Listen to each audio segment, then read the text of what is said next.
Hi, everyone. Hold on just a sec. We're having a few technical difficulties. Our first try didn't work. Here we go. So welcome, everyone who is listening and watching to what I am pretty sure is the first ever virtual service of First Parish Church of Groton since our congregation was begun in the year 1655. I am Reverend Aaliyah Kemmler, and I'm really glad you're here. We are a community seeking to deepen spiritually, to take care of one another, and to be a blessing to the world. Unitarian Universalism is a faith for all, so whoever you are, whatever your abilities, challenges, or gifts, whoever you love, wherever you are on life's journey, whatever country you come from, you are welcome in this virtual but very real community. You are also welcome in our sacred old meeting house as soon as we are able to gather there again. But for now, we gather here. So we're going to be super low tech today. You probably already figured that out. Things may be a little bit, how shall we say, rough. As we get more tech savvy, we can add things like music and images. I don't know what else yet because this is also incredibly new to me. Special thanks to John Appleton for his help this week, and to my husband, Alan, who's my tech man, who says he's not doing such a good job, but he's doing just fine. You'll see his arm as he holds the chalice later. I have a few announcements. You can subscribe to the First Parish YouTube channel by hitting the subscribe button on your screen, wherever that may be. Right now, I'm trying to make a daily video of stories for all ages for our kids. Yesterday's took a really long time to load, and so it is available this morning on the YouTube channel. And this week, I'm going to try to add some poetry for the grown-ups too. Our physical food drive for Loaves and Fishes Food Pantry is suspended for the moment, but the office is still open and you can drop food by the office this week. We're there Tuesdays through Fridays. We'll be happy to accept it. And you can also make a financial donation to the food drive on our church website, www.uugroton.org. There is a donate button, and just make sure that you send an email or note what your donation is for. What else? Oh, I want you to know that the food pantry in Devens, Massachusetts is open if you are in need of food. And we have some food at the church too, so let me know if you need some. So today we're going to light our chalice. We're going to sing our response, Spirit of Life. I'll tell the story for all ages, and I have a really short message. If you comment, I will be happy to ask to answer your responses, but just know that everyone will be able to see your comments. This is a very public space. So now I am going to ring the meditation bell 3 times, and I invite you to take some deep breaths. Just try to settle in. Breathe out your fear, your anxiety, your stress. Breathe in peace, and breathe in the strength of our beloved community, which is real and still with us, even when we are not in the same room.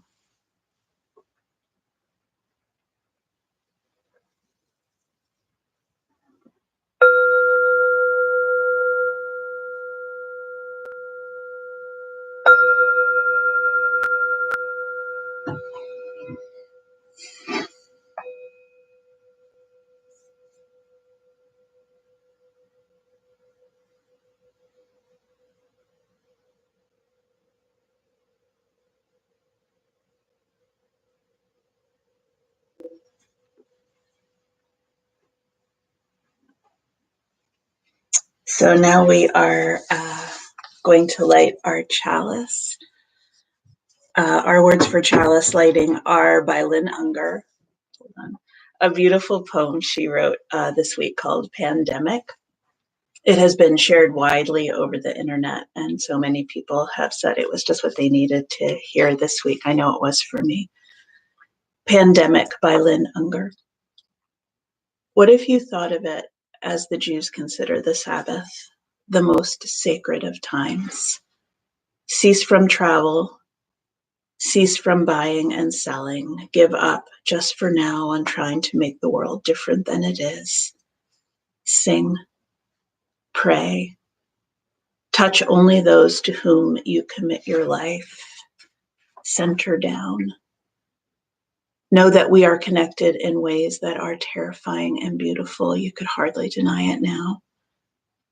Know that our lives are in one another's hands. Surely that has become clear. Do not reach out your hands, reach out your heart. Reach out your words, reach out all the tendrils of compassion that move invisibly where we cannot touch. Promise this world your love, for better or worse, in sickness and in health, as long as we all shall live. So Alan is going to light the chalice, which is the symbol of our Unitarian Universalist faith. I went to church yesterday to get our beautiful wooden chalice made for us by George Downey because it felt important to light the same one we light every Sunday. So we light it today for those invisible but very real tendrils of compassion that connect us to one another. So here it is. And I'm going to hand it to Alan so that we don't set our living room on fire, which would not be a good thing to do this morning. So let's sing together our response, which is Spirit of Life by Carolyn McDade. I'm going to hold up the words so you can sing with me. I know there's a more sophisticated way to do this, but for today, this is going to work. And I'm going to trust that you are singing with me so that I don't have to sing alone across the internet. Here we go.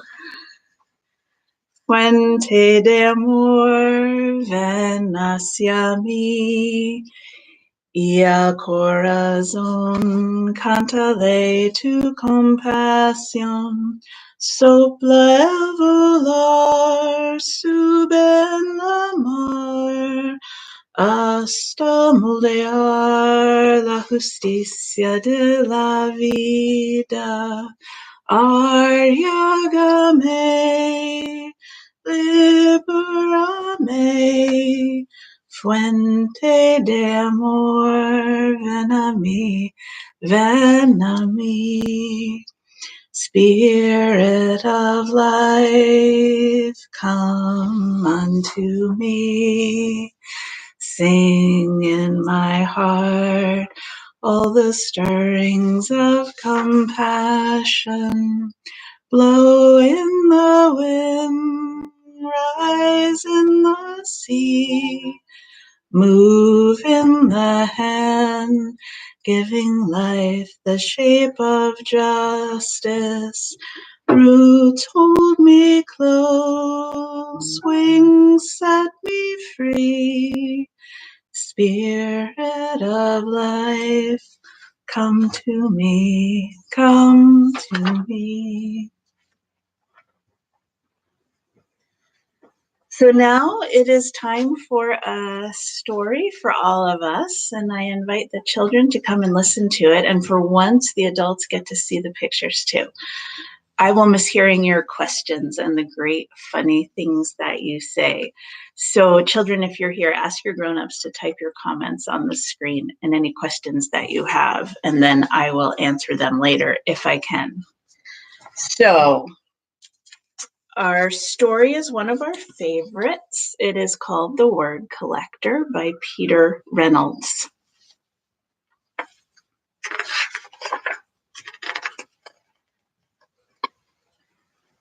Collectors collect things. Some people collect stamps, some people collect coins, others collect rocks, some collect art. Some collect bugs, some collect baseball cards, and some collect comic books. I wonder if you collect anything. And Jerome, what did he collect? Jerome collected words. He collected words he heard. Certain words caught his attention. And someone is saying to him, my trip to Peru was perfectly pleasant. And Jerome was writing down the word Peru. That caught his attention. He collected words he saw. Certain words jumped out at him. He's looking at a sign that says Willow Tea Shop and writing down Willow. He collected words he read. Certain words popped off the page. And you see he's reading The Wizard of Oz, and he is collecting the word emerald. Short and sweet words like spark, bloom, drift, dream. Two-syllable treats like treasure, motif, candid, glimmer, whisper, and multi-syllable words that sounded like little songs. Oh, I want you to be able to see the pictures. Words like guacamole, geometry, kaleidoscope, wonderful, symphony. Those words do sound like songs. There were words he did not know the meaning of at first, but they were marvelous to say. Words like aromatic, vociferous, and effervescent. There were words whose sounds were perfectly suited to their meaning. Molasses, torrential, tyrannosaurus, rex, bellows, smudge. Those words sound exactly like what they are. Jerome filled his scrapbooks with more and more of his favorite words, and his collections grew. So he began organizing them into categories like dreamy, science, sad, action, poetic. And you see that he has a big notebook for each category. One day, while transporting them, Jerome slipped and his words went flying. As he began to pick them up, he noticed his collections had become jumbled. Big words next to little words, sad words next to dreamy words. Oh, so there are words like infinitesimal star and blue harmony and silent orchestra and dream cloud and lost turmeric, all jumbled together.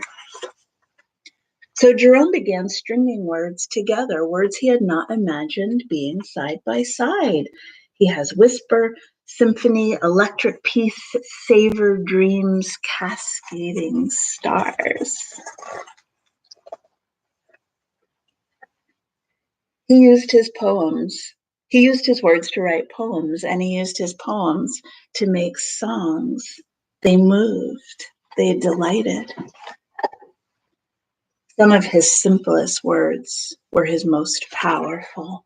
I bet you can guess what some of these are. I understand. I'm sorry. Thank you. You matter. Those are powerful words. Jerome eagerly collected more and more of his favorite words. The more words he knew, the more clearly he could share with the world what he was thinking, feeling, and dreaming. One breezy afternoon, Jerome climbed the highest hill, pulling a wagon packed with his word collection. He smiled as he emptied his collection of words into the wind. Do you see that all of his words are blowing away? He saw children in the valley below scurrying about, collecting words from the breeze. Jerome had no words to describe how happy that made him. The end, except for there are some final words from the person who wrote this book, and I'm going to read those to you. Reach for your own words. Tell the world who you are and how you will make it better. From Peter Hamilton Reynolds. The end. That's a good story. We like that one a lot. So now I'm going to talk to the grown-ups for a little bit.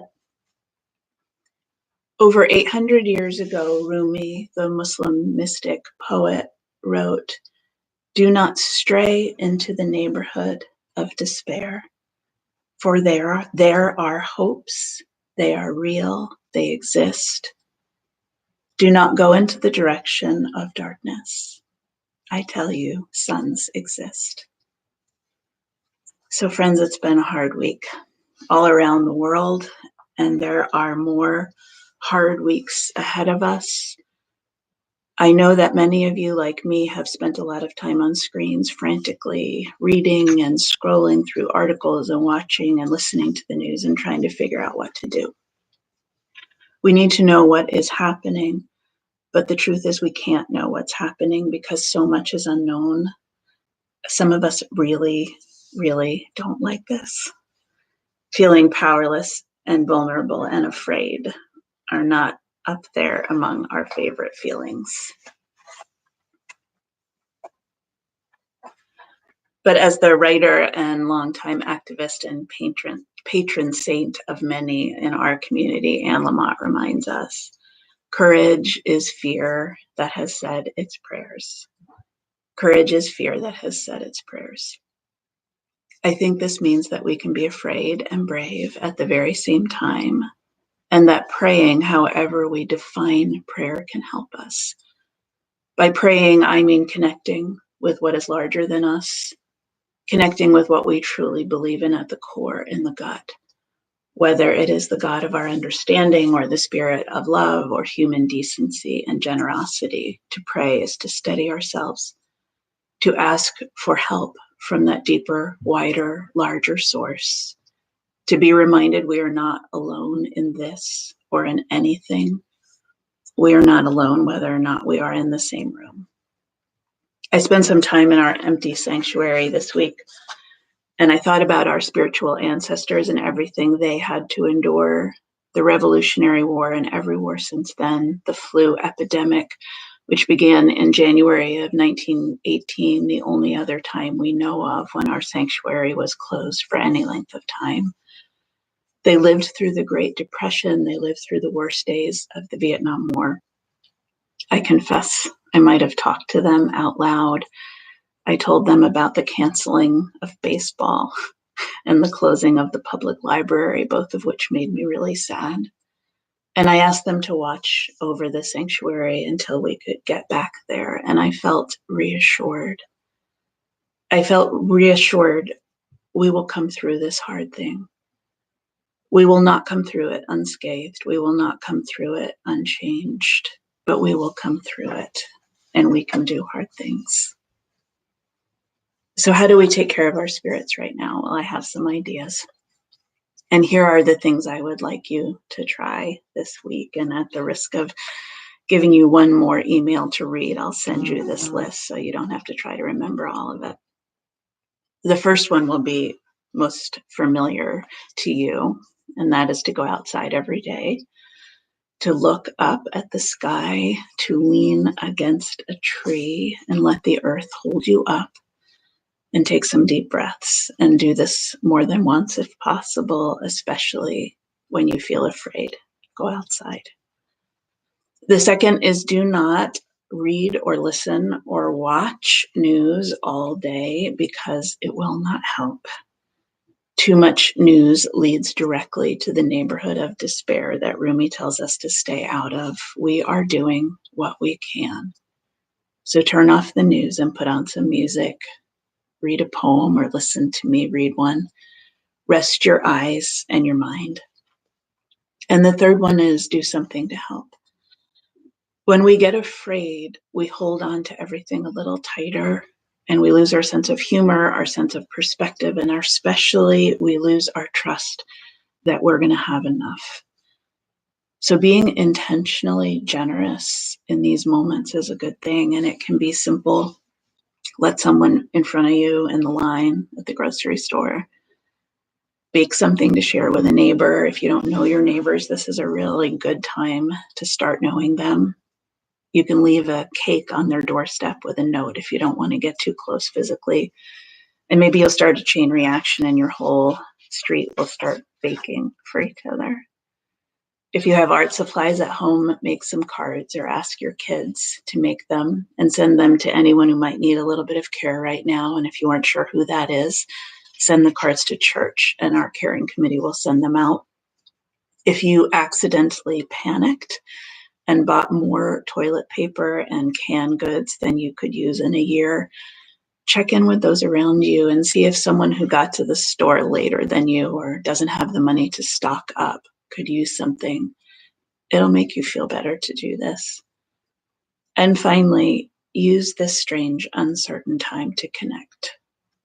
Relearn how to use the telephone if you have forgotten, and call someone you haven't spoken to in a while, or pull out your church directory and call anyone at all.